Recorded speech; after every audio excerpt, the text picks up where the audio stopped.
व्रत क्या होता है, ये शील कितना बड़ा धर्म होता है, और इस धर्म के साथ हम रहेंगे तो किसी भी संकट की परिस्थिति में मेरी रक्षा करने वाला कोई मेरे साथ होगा तो वह मेरा धर्म ही होगा। यह उनकी समझ में आ जाएगा तो उनका मन अपने आप एक मंदिर बन जाएगा। जो बेटियां ये कहती हैं धर्म तो मन से होता है, चलो करो, मैं भी कहता हूं धर्म मन से ही होता है, इसी धर्म को करो, मन से करो, मन में करो, कोई तुम्हें मंदिर जाने की जरूरत नहीं है। ऐसी बेटियों को मेरे पास लाया जाए या किसी के भी पास ले जा करके उन्हें व्रत दिलाया जाए, और इस व्रत का नाम क्या बताया जाए, हाँ, बड़े प्रसन्न भावों से, गर्वित होते हुए, प्राउड फील करते हुए माता पिता कहें मेरी बेटी का महाराज अनंतमती व्रत है, तब मुझे उन्हें आशीर्वाद देने का मन बने, तब मैं कहूं हां बहुत बहुत आशीर्वाद। सुन रहे हो, क्या सुन रहे हो? ये सुनना ही है कि दूसरों को सुनाना भी है? ये सुनने वाली भी चीज है और सुनाने वाली भी चीज है। ये दूसरों के पास तक उपदेश पहुंचाने वाली चीज है। और इस तरह का व्रत अगर बेटियों का होने लगेगा, अनंतमती व्रत रख करके कोई भी बेटी अपने जीवन को आगे बढ़ाएगी तो उसके जीवन में किसी भी तरह की जो विपरीत परिस्थितियां आती हैं जिसके कारण से वो विवाह से पहले विचलित हो जाती है, उन परिस्थितियों से अपने आप को बचा पाएगी। मैं आपको बता रहा हूं, जो बेटियां किसी भी तरह से, मैं ये नहीं कह रहा कि जो बेटियां घर से बाहर पढ़ती उन्हीं के साथ ये घटना घटती है, कहीं भी घर हो, आज तो गांव गांव में ये सब चल रहा है। ऐसा नहीं है कि बड़े शहरों में ही ये सब होता है, गांव गांव में भी सब कुछ हो रहा है। मैंने गांव की भी बेटियां देखी, गांव की बेटियां तो शहरों से भी ज्यादा हमने इस तरह की देखी अधर्मात्मा कि किसी के भी साथ भाग लेती हैं। शहरों की बेटियां फिर भी सोचती हैं भागने से पहले, गांव की तो भागने के लिए तैयारी बैठी रहती है, ऐसा लगता है मेरे को। ये बेटियां जो पढ़ने के नाम पर, कॉलेजों के नाम पर, एंजॉय करने के नाम पर कभी ना कभी अपनी देह के साथ किसी ना किसी लड़के के साथ रातें गुजार चुकी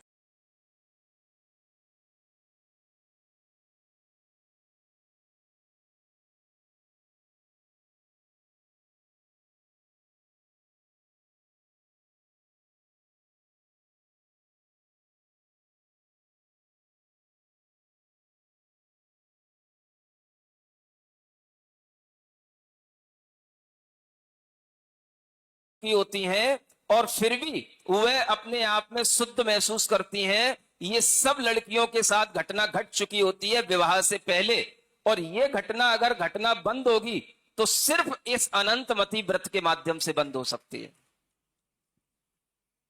इतना स्पष्ट मैं आपसे कह रहा हूं।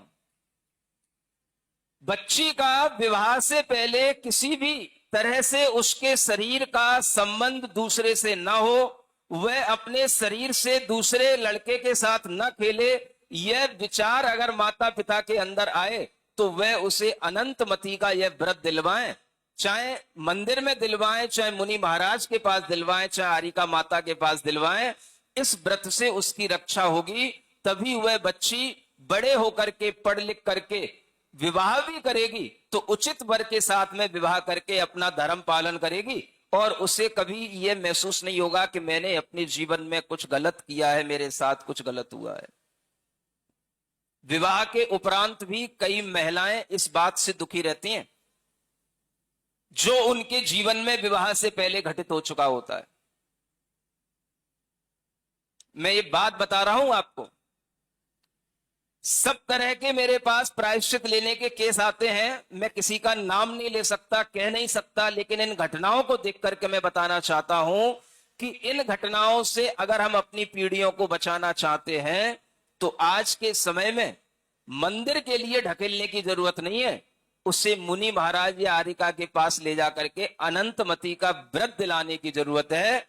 तब उसके मन में अच्छे भाव आएंगे, तब वे कहने योग्य होगी, हां मेरे मन में अच्छे भाव है, मुझे मंदिर जाने की कोई जरूरत नहीं, मत जाना मंदिर। कम से कम आरिका को तो याद रखेगी, मुनि महाराज को तो याद रखेगी। जिन मुनि महाराज से व्रत लिया है उनको याद रखेगी, मुनि महाराज के प्रति उसकी श्रद्धा रहेगी, यह श्रद्धा ही उसके लिए व्रत होगा और उसके लिए देव शास्त्र गुरु की शरण इसी श्रद्धा से मिलेगी।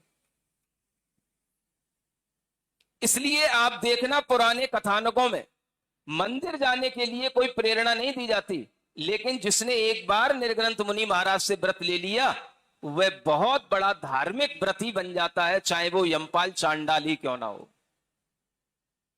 समझ में आ रहा है? ये भी आप सीखें।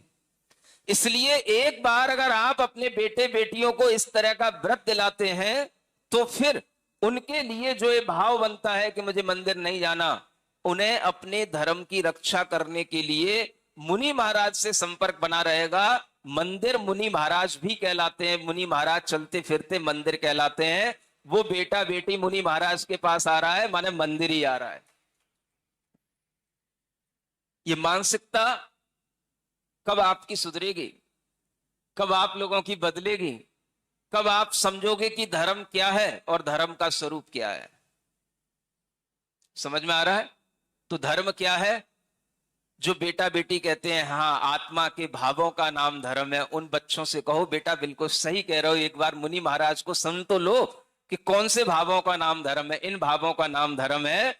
ये भाव अगर तुम्हारे अंदर आ जाए तो फिर मैं तुमसे कभी नहीं कहूंगा कि तुम मंदिर जाओ। सुन रहे हो ना? तो ये प्रवचन किसको सुनाना है?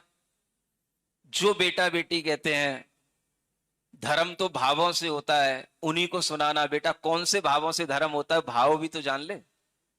उन्हें सिखाना है ये अनंतमती की कहानी, उन्हें सुनाना है निकांक्षित अंग का यह गुण। और अगर ये गुण उनके अंदर आ जाता है तो आप निश्चिंत रहिएगा, बेटा भीतर से धार्मिक हो जाएगा, बेटी भीतर से धर्मात्मा हो जाएगी। सुन रहे ना? बोलो तो क्या सुन रहे हो?